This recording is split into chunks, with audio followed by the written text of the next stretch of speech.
आणि इकडे राष्ट्रवादीत हे सगळं सुरू असताना तिकडे शिवसेना शिंदे गटात भलतंच नाट्य रंगलेलं आहे। औरंगाबाद मध्यवर्ती बँक निवडणुकीच्या निमित्तानं भाजप आणि शिवसेना वादाचा नवीन अंक पुन्हा एकदा सुरू होणार अशी चिन्ह दिसत आहेत।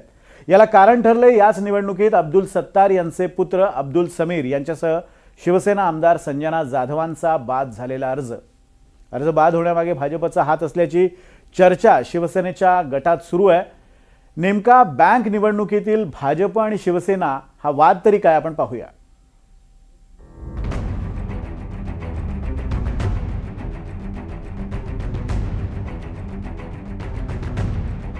ज्या पद्धतीने भारतीय जनता पार्टीचे लोकल जे जिल्ह्याचे नेते असल किंवा जिल्ह्यामध्ये राहणारे त्यांचे जे कार्यकर्ते असल ते जे करू लागले हे शिवसेना संपवण्यासाठी त्यांचा जो नियोजन चालू आहे हे कुठेतरी थांबवावं लागेल।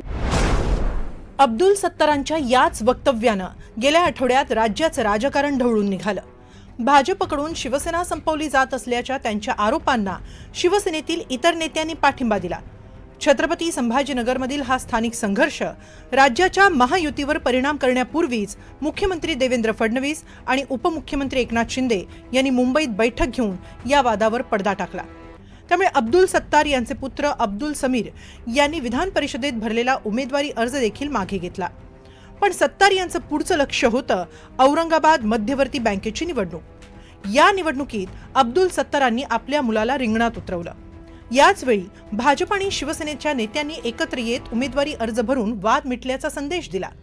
पण उमेदवारी अर्ज छाननीच्या वेळी अब्दुल सत्तारांचे पुत्र अब्दुल समीर आणि शिवसेनेच्या आमदार संजना जाधव यांचा अर्ज बाद झाला। आणि मग काय, वादाच्या नवीन अंकाला इथूनच सुरुवात झाली।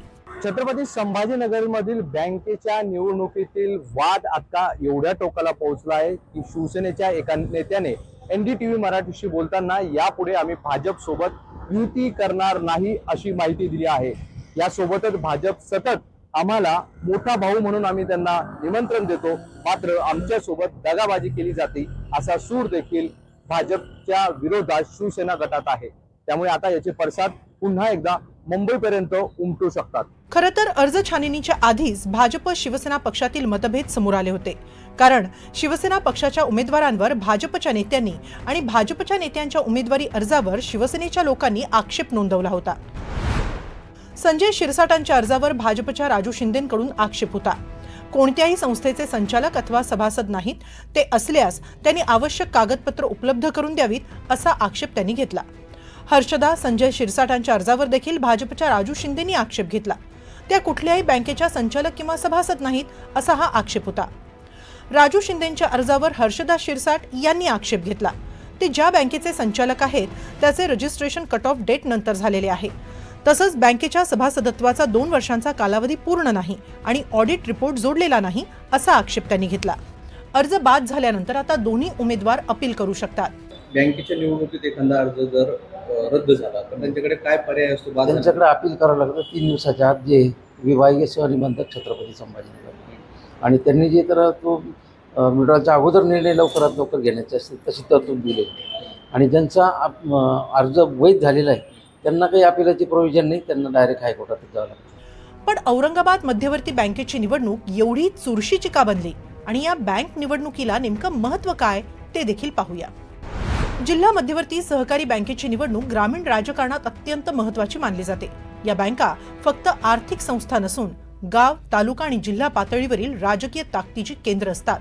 शेतकरी कर्ज, पीक कर्ज, साखर कारखाने, दूध संघ, कृषी संस्थांना निधी पुरवण्याचं काम जिल्हा बँका करतात। त्यामुळे बँकेवर नियंत्रण म्हणजे ग्रामीण अर्थव्यवस्थेवर प्रभाव असतो।